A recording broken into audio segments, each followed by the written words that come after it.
I never thought I would spend 5 days of my life watching an insectoid alien slowly realize he had made the worst social mistake of his diplomatic career. But that is exactly what happened in Geneva, in the spring of 2187, inside the most expensive building humanity had ever constructed for the sole purpose of making other species feel welcome. My name is Elena Vasquez.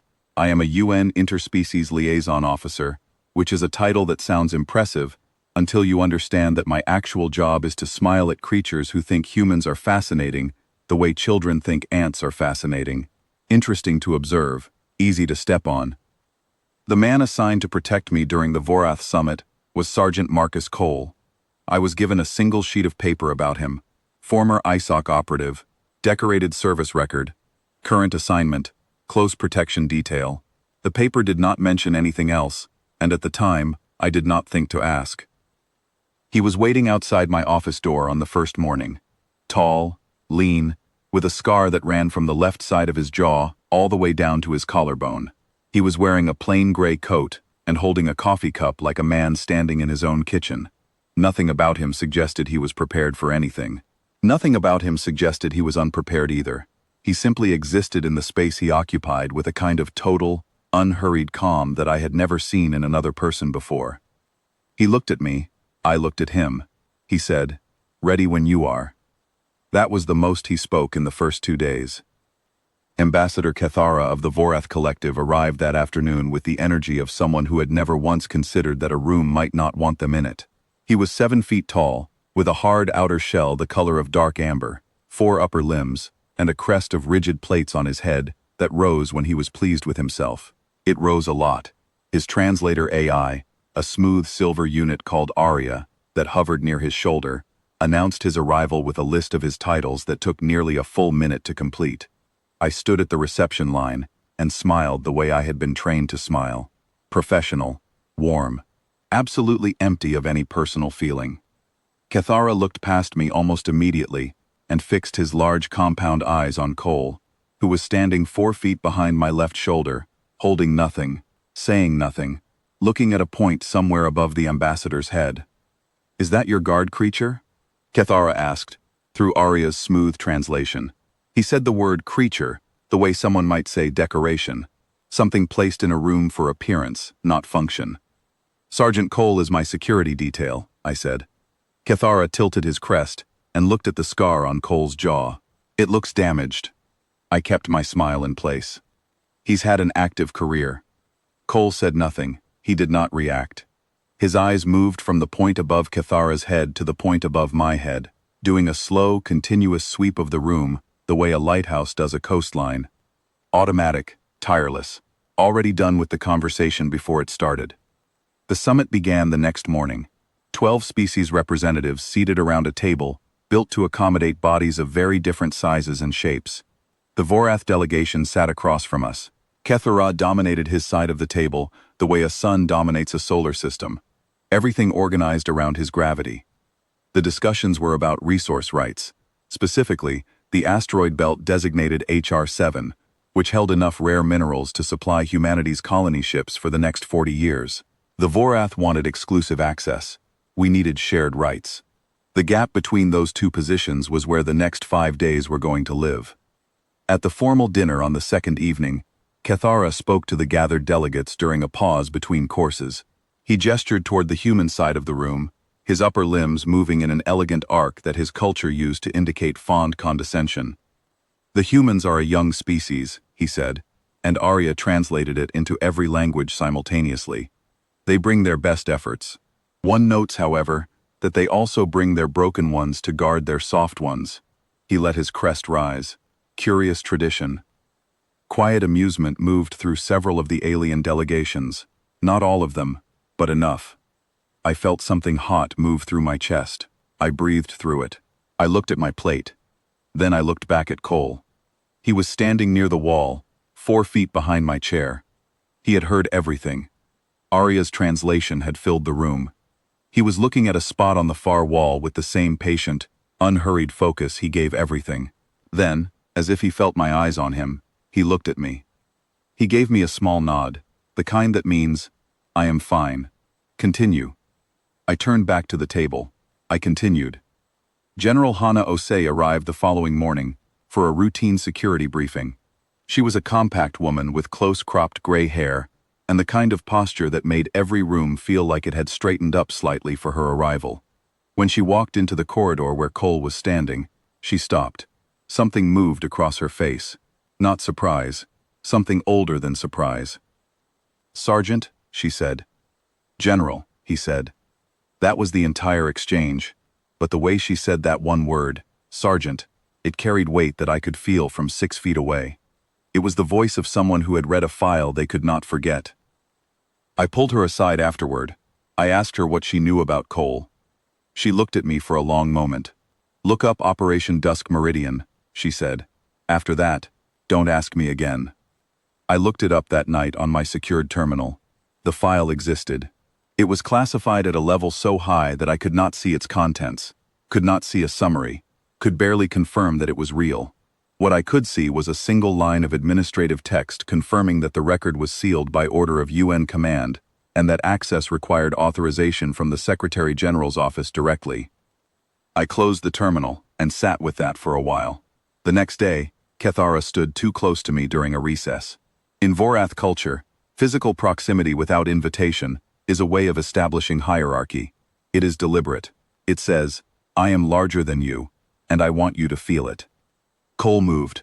One step. He was simply there, between us, without any dramatic motion, without any sound. He did not touch the ambassador. He did not speak. He stood with his hands loose at his sides and looked at Kethara, with eyes that were patient and flat, and completely without hostility. They were somehow more unsettling for the lack of it. Kethara stepped back. He laughed loudly and said something about human customs of personal space. But I saw it. His crest dropped slightly, then rose again too fast, the way a person smiles too quickly after being startled. His own aide touched his arm briefly, a small gesture, a warning. That night, I found Cole on the roof of the compound. He was standing at the edge, looking up. The Geneva sky was clear. The stars were out. I brought 2 coffees and stood beside him and offered one without speaking. He took it. We stood there for a while. The city was quiet below us. The Alps were dark shapes against the horizon. "Does it bother you?" I asked. "What he says?" Cole was quiet long enough that I thought he might not answer. Then he said, "I've been called worse, by things that didn't survive the conversation." I looked at his hands around the coffee cup. Every knuckle had been broken at least once. The scars were not from a single event. They were layered, one over another, the way rock layers build over centuries. Each one a different story. Each story sealed away in files I could not open. I did not ask anything else. We finished our coffee and watched the stars. On the 5th day, Keth Ara delivered his ultimatum. He stood at the head of the table and informed the assembled delegates that the Vorath Collective was prepared to withdraw from the summit entirely, unless humanity accepted their original terms without modification. He described the human negotiating position as the optimism of a species that had not yet learned its place in the order of things. He said we were young, and small, and temporary, and that the galaxy had seen many young species come to these tables full of hope. Most of them eventually understood reality. It was the most elegant way I had ever heard someone tell us to sit down and be grateful. The room was very still.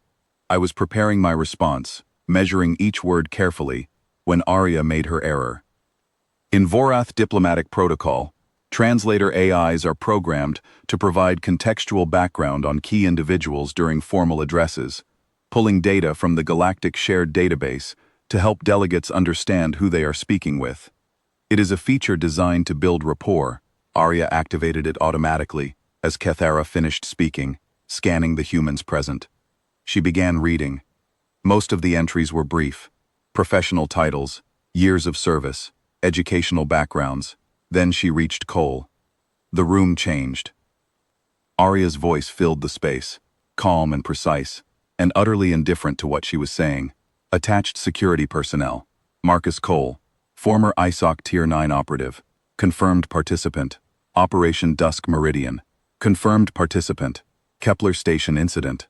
Confirmed participant. The breach of the Hadean line. Kethara interrupted. His voice carried a new quality, not rudeness, something thinner than that. "What is the Hadean line?" The Vorath senior aide went still.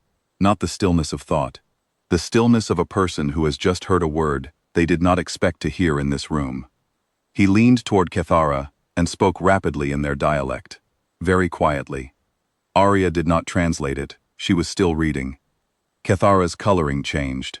The amber of his outer shell shifted, losing warmth, moving toward a pale gray at the edges. I had read enough Vorath biology to know what that meant. It was an involuntary response. A fear response. I looked at Cole. He was looking at the ceiling, mildly. The way a man looks at clouds when he has nothing particular to think about. General Osei spoke from her seat at the back of the room. Her voice was level and informational, as if she were reading from a briefing document. The Hadean line was a defensive perimeter established during the Reaver incursion of 2181. Approximately 200 human soldiers held the line for 11 months against a Reaver-class fleet. The Vorath are familiar with Reaver-class incursions. Nobody in the room spoke. Arya completed Cole's entry. Her voice did not waver. Cole, Marcus J. Sole confirmed survivor of Firebase Acheron. Commendation for the destruction of 14 Reaver vessels using. A burst of static interrupted her, as the file's highest classification level redacted the next section automatically. She continued without pausing. Awarded the Solarian Cross. Service record sealed by order of UN Command. Psychological evaluation conducted following return. Evaluating officer's notation. Subject displays no detectable trauma responses. Officer noted, and this is a direct quotation, he simply seems done with being afraid. The room was silent.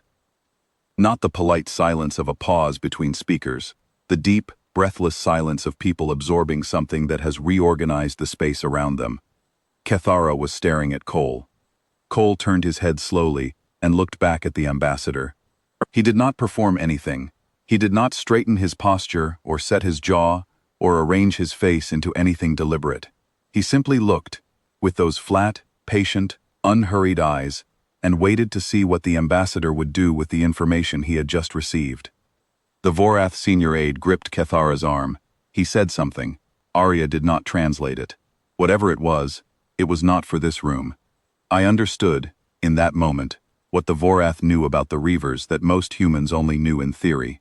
The Reavers were not simply a hostile force. They were the thing that the galaxy's older species referenced when they wanted to describe something that should not be possible to survive. They were the measuring stick for the upper limit of danger, and this quiet man in a gray coat, who yawned at title recitations and brought no drama to any room he entered, had destroyed 14 of their vessels alone, with equipment improvised from whatever Firebase Acheron had left when everyone else was gone. Kethara lowered his crest. It was a complete, deliberate movement. The gesture that Vorath warriors make when they acknowledge a superior combatant. I had read about it in cultural briefings, and never expected to see it directed at a human being sitting in a Geneva conference room. He lowered it toward Cole. Cole looked at him for a moment, then he nodded. Once. The way you acknowledge something true. No satisfaction in it. No performance. Just a clean, simple recognition that the moment had occurred and could now be finished. Kethara turned to me. His voice, through Arya, was measured and careful in a way it had not been for 5 days. Ambassador Vasquez, perhaps we should revisit the terms. We got everything we had asked for, every point, and then several concessions we had not included in our original proposal, because we had not believed they were achievable. As the delegates prepared to leave, Kethara paused beside Cole. He spoke in his own language. Arya, still active, translated quietly. I did not know what you were. Cole looked at him.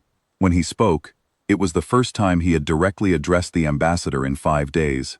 His voice was even and without heat. Most people don't, he said. That's usually the last mistake they make. Not a threat. Simply a fact, stated the way you state the temperature outside. True, and not particularly invested in how you feel about it. Kethara left. That evening I wrote my summary report of the summit. When I reached the section for security personnel, I stopped and held my pen over the paper for a long time.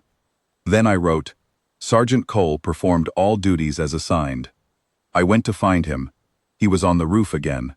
I sat beside him without being invited, and looked up at the same stars he was looking at. some of which I now understood he had visited in ways I could not fully imagine. After a while I said, 11 months, 200 people, how? He was quiet. He looked at the sky. Then he said, we just didn't stop. I thought about that, about what it means to be the youngest species at the table, the smallest, the newest, the one that every established civilization looks at with that particular brand of patient condescension that assumes the universe will eventually teach us our limitations. I thought about 200 people who decided their limitation was not today. I looked up at the stars and felt something settle in my chest that was not quite pride and not quite grief, but lived somewhere between them, in the place where true things tend to live. Good, I said. Don't ever stop. Cole was quiet for a moment. Then, at the very edge of his expression, something shifted, not quite a smile, the suggestion of one, the outline. It was enough.